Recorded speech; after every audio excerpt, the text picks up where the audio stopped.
திமுக மூன்றாவது அணி உருவாக்கும். பிரதமர் வேட்பாளர் யாருன்னு தெரியலன்னு சகோதரர் சொன்னார். திரு முத்துவேல் கருணாநிதி ஸ்டாலின் தான் பிரதமர் வேட்பாளர் 2029.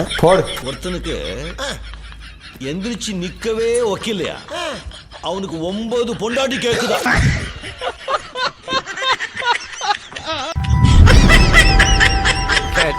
பையன் சார் இந்த பால்சாமி. தனிப்பட்ட முறையில் நான் இது விசாரித்து பார்க்கற பொழுது அப்படி எதுவுமே இல்லை. ஆனால் பரந்தூர் விமான நிலையத்தினுடைய இந்த ரத்து என்பது வரவேற்கத்தக்கது, நான் பாராட்டுறேன். ஆனால் அது இதுக்காக ரத்து செய்யப்பட்டுச்சா இல்லை இதுக்காக திமுக போய் அங்கே இடம் வாங்கினாங்களா, அந்த இடத்த தேர்ந்தெடுத்தா அது தப்பு. திமுக இந்த நிறுவனத்திற்காக போய் பரந்தூர் தேர்ந்தெடுக்கல. அவங்க 5700 ஏக்கரில் ஒரு புதிய ஏர்போர்ட்டை கட்டணும், தங்களுக்கு பேர் கிடைக்கணும், லேபிள் தங்களுக்கு வேணும். இப்போ எப்படி பேசியிருக்காரா, இதே 1.5 வருஷத்துக்கு முன்னாடி என்ன பேசினாருன்னு பாருங்க. ஃப்ளாஷ்பேக். இந்த ஏகனாபுரம் பகுதியில் முதலமைச்சர் ஸ்டாலின் அவர்களுக்கு நெருக்கமான உறவினர்களுடைய ஆயிரக்கணக்கான ஏக்கர் நிலம் இருக்கிறது. சொல்லப்போனால் மரியாதைக்குரிய துர்கா ஸ்டாலின் அவர்களுடைய வாட்டர் நிறுவனம், வாட்டர் பிளான்ட், தண்ணி கேன் கம்பெனி இருக்கு இல்லையா, அந்த நிறுவனமும் அந்த பகுதியில் தான் இருக்குது.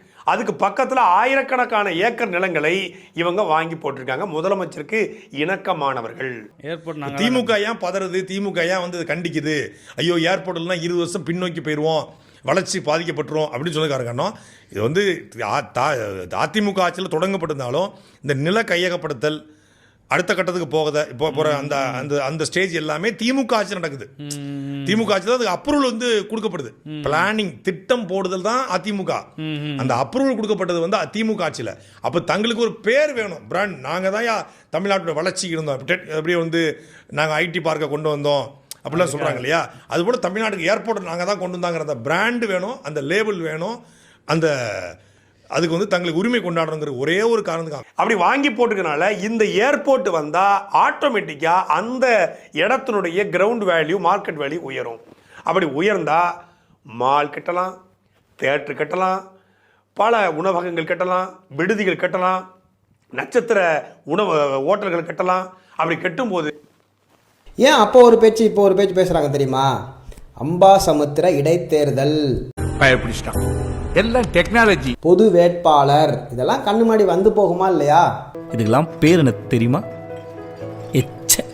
மாவட்டத்திலையும் இது அதிகமாக வெட்டப்படுகிறது. ஏன் வெட்டுறான் அப்படின்னு கேள்வி இருக்குல்ல.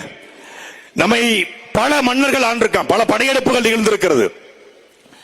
அரபியர்கள் ஆண்டார்கள், மராட்டிய மன்னர்கள் ஆண்டார்கள், தெலுங்கர்கள் ஆண்டார்கள், 350 ஆண்டு காலம் வெள்ளைக்காரர்கள் ஆண்டார்கள். வெள்ளக்காரன் 350 ஆண்டுகள் ஆண்டு வெட்டப்படாத மலைகளை 50 ஆண்டுகளில் இந்த திராவிட கொள்ளைக்காரர்கள் அள்ளிட்டு போயிட்டான். இந்த மலை மற்ற முதல்ல பிடிப்போம். மலை எங்க நொறுக்கப்பட்டிருக்கு, மலை நொறுக்கப்பட்டிருக்கு, மலையை காணோம். சரியா, மலையை காணோம், மலை நொறுக்கப்பட்டிருக்கு, ரோடு போடப்பட்டிருக்கு. எப்படி போட்டாங்க? மலை நோக்கி தான் ரோடு போட்டிருக்கான். இந்த 2004க்கு பிறகுதான் தமிழ்நாட்டில் பாலங்கள் அதிகமாக கட்டப்பட்டிருக்கு, கட்டடங்கள் அதிகமாக கட்டப்பட்டிருக்கு, சிறை கட்டப்பட்டிருக்கு, பல்வேறு அரசு அலுவலகங்கள் கட்டப்பட்டிருக்கு. ஏன் தலைமைச் செயலகங்கள் கட்டப்பட்டுச்சு, மருத்துவமனைகள் மருத்துவமனைகள் சென்னையில் கட்டப்பட்டிருக்கு, சென்னை முழுக்க மெட்ரோ. இந்த கல்லாம் எங்கேருந்து வந்துச்சு? வெளிநாட்டில் தான் வருது, தமிழ்நாட்டில் தான் வருது, தமிழ்நாட்டில் தான் வருது. வெள்ளக்காரன் 350 ஆண்டுகள் ஆண்டு வெட்டப்படாத மலைகளை 50 ஆண்டுகளில் இந்த திராவிட கொள்ளைக்காரர்கள் அள்ளிட்டு போயிட்டான். ஓரளவுக்கு விவரம் தெரிஞ்ச எங்கள்கிட்ட இவ்வளவு பொய் சொல்றிய, ஒண்ணும் தெரியாதவன்னா அவன் பக்கத்துல வந்து நின்றான்னா போட்டு. நான் உண்மைதான் சொல்றேன், உங்களுக்கு புரிஞ்சுக்கிற தன்மை கிடையாது, அவ்வளவுதான். ஓ, அதாவது உங்க நாலேஜ் அளவுக்கு வந்து அப்சர்வ் பண்ணிக்கிற அளவுக்கு எங்களுக்கு நாலேஜ் இல்ல. கேள்வி எல்லாம் தாவேக்கா மாத்தலங்க, மாத்தாததுனால யாருக்கு பாதிப்புன்னு கேக்குறோம். திமுகவுக்கு பாதிப்பு. இது என்ன திமுக கொண்டு வந்த திட்டமா? ஆனா திமுக மட்டும் தான் எதிர்க்குதுங்கறாங்க. அதுதான் இப்போ மந்திரிக்கு காலை மக்கள் நலனுக்காக கொண்டு வந்த திட்டங்கள் தொடருது. மக்களுக்கு எதிரா இல்ல ஒரு நிமிஷம் மக்கள் நல திட்டங்கள் அங்க போய் உட்காருங்க. இல்ல உட்கார்ந்து சரவணன் பேசும்போது எதுக்கு கால்ல வந்து காயானக்கு சரவணன் நான் பேசுறேன். நம்ம குடும்பத்துக்கு தேவை ஏன்டா கருத்தட ஆபரேஷன் பண்ண பண்ணி மாதிரி குதிச்சிட்டு இருக்கற? நான் பேசுறேன். ஐயா கொய்யால இல்ல கருத்துடா. சரவணன் ஆரோக்கியமா பேசுவோம். இல்ல நான் என்கிட்ட சொல்லு. அவர் எப்படி பேசுறாரு? அது வேண்டாம் தான் சொல்றேன். நீ எப்படி கருத்துடா? இல்ல அழுகுறான். கபர் you cried it's over.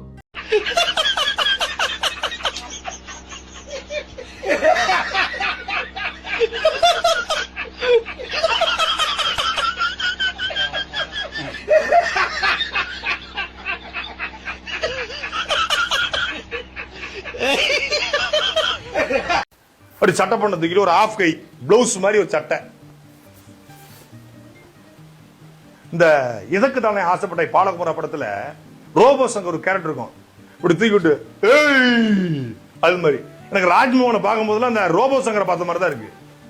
Teacher teacher teacher teacher Jayashree Prabhakar teacher, இவர் எங்களை கிள்ளி வச்சுட்டார் டீச்சர். 234 தொகுதியிலும் உங்க வேட்பாளர்களை நிறுத்தி இருக்கீங்க. இதில் எத்தனை தொகுதிகளில் உங்கள் வெற்றி வாய்ப்பு அதிகமாக இருப்பதாக நீங்க கருதுறீங்க? நான் வந்து எல்லா தொகுதியிலையும் வெல்லணும் அப்படின்னா போட்டி போடுறேன். வென்றால் மகிழ்ச்சி, தோற்றால் பயிற்சி, தொடரும் என் முயற்சி. இதுதான் நாங்க முன்னெடுக்கிற புரட்சி. வரலாறு என்ன தெரியுங்களா? பேட்டி எடுத்தாரಲ್ಲ, அவர் எம்எல்ஏ அமைச்சராயிட்டாருங்க. ஆனா பேட்டி கொடுத்தாருவாருங்க, அவர் இன்னும் பயிற்சி எடுத்துட்டு இருக்கிறாருன்னு. கோதண்டம், உன் வயசுல ராஜீவ் காந்தி இந்தியாவுக்கே பிரைம் மினிஸ்டர் ஆயிட்டாரு. நீ என்னடானா இங்க தட்டின்னு இருக்க. தருதல போய் டீ சொல்லு போ. ஒவ்வொரு தேர்தலையும் பாத்துட்டீங்கன்னா போட்டி ஓட்டே இருக்கிறாரு. யாரு ஊடைங்க? நோட்டா ஊடைங்க. ஜெயிக்கிறது யாருங்க? இறுதியில நோட்டாங்கன்னு. இல்ல சார், அசம்பிளி நாங்க பாக்குறோம். அப்ப வந்து லீடர் ஆஃப் அப்போசிஷன் வந்து சொல்றாரு, இந்த மாதிரி ஆதவர்ஜன் அவங்க மாமா லாட்டரி அப்படின்னு சொல்லி அவங்கள வந்து அட்டாக் பண்றாங்க. அப்ப ஆதவர்ஜன் என்ன சொல்றாரு, அப்புறம் எதுக்கு லாட்டரி ஓனர் கிட்ட இருந்து 900 crores வாங்கினீங்கன்னு அவர் ஒரு குற்றச்சாட்டு சொல்றாரு. அத உதயநிதி அண்ணா வந்து ஒரு பேச்சு கூட இல்ல, நாங்க அப்படி வாங்கலன்னு சொல்லலையே ஒழிய, உங்க மாமனார் கொடுத்தாருன்னு சொல்ல முடிச்சிடறேன். இது ஒண்ணு. இன்னொன்னு, பார்ட்டி ஃபண்டுன்னு சொன்னா அஃபண்ட் ஆகுறீங்க, கத்துறீங்க, வெளிநடப்பு செய்றீங்களே ஒழிய யாரும் நாங்க வாங்குறது இல்லைன்னு சொல்லல. அது ஒவ்வொரு டிபார்ட்மெண்ட்ல இருந்து சொல்றாங்க. இப்போ ஒரு பிரைவேட் ஸ்கூலுக்கு NOC கொடுக்கறதுன்னு அங்க காசு கேக்குறீங்கன்னு அந்த ஸ்கூல் ஓனர்ஸ் சொல்றாங்க. சிஎம்டி ஒவ்வொருத்தர சொல்லி இல்ல எங்கேயுமே நாங்க அப்படி வாங்குறது இல்ல, பண்றது இல்லன்னு லீடர் ஆஃப் அப்போசிஷன் வாயில இருந்து வரல, எந்த மினிஸ்டர் வாயில இருந்து வரல.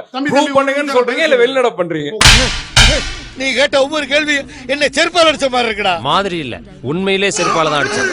மீடியா நியாயமாக இல்லை என்பது கருத்து இருக்கு சார். பொது கருத்து வந்து இப்போ பிரஸ் ஃப்ரீடம் இண்டெக்ஸ்ல வந்து 157வது இடத்துல இருக்கு. 2026 பிரஸ் இந்தியாக்கு, தமிழ்நாட்டுக்கு இந்தியா, தமிழ்நாடு இந்தியால தானே இருக்கு. பேசாதடா, படிக்காத தற்குறிப்பில்லை. பங்களாதேஷோட மோசமா இருக்கு, பாகிஸ்தானோட மோசமா இருக்குன்ற மாதிரி அந்த ரேங்கிங் கொடுத்திருக்காங்க. அப்ப கவர்மெண்ட் வந்து எங்களை ஃப்ரீயா செயல்பட விடலைங்கிறது தான் பிரஸ் ஃப்ரீடம் இண்டெக்ஸ்.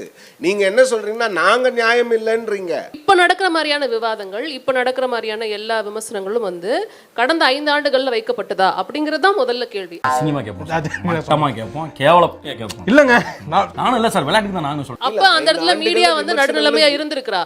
இப்ப தாவேகா ஆட்சியில செயல்படுற மாதிரி அவங்க திமுக ஆட்சியிலும் செயல்பட்டாங்களா மீடியா? அதுதான் அவங்க கேக்குறாங்க. எனக்கு இன்னொரு போட்டியா போயிட்டு இருக்குங்க. இவன் 4 தடவை இன்னைக்கு தான்டா போட்டான், நானும் பொண்ணுமில்ல. இல்ல திமுக ஆட்சியிலையும் மீடியாவில் செயல்பட்டாங்கிறத நிறைய ஊடகங்கள் நிறைய விஷயங்களை வெளியில கொண்டு வந்திருக்கிறாங்க. பொதுவா வந்து 2021 இருந்து கிட்டத்தட்ட 23 வரைக்குமே அதிமுகக்குள்ள என்ன நடக்குது அப்படிங்கிற விவாதம் தான் அதிகமா இருந்ததுங்கிறத பார்க்க முடிஞ்சிச்சு.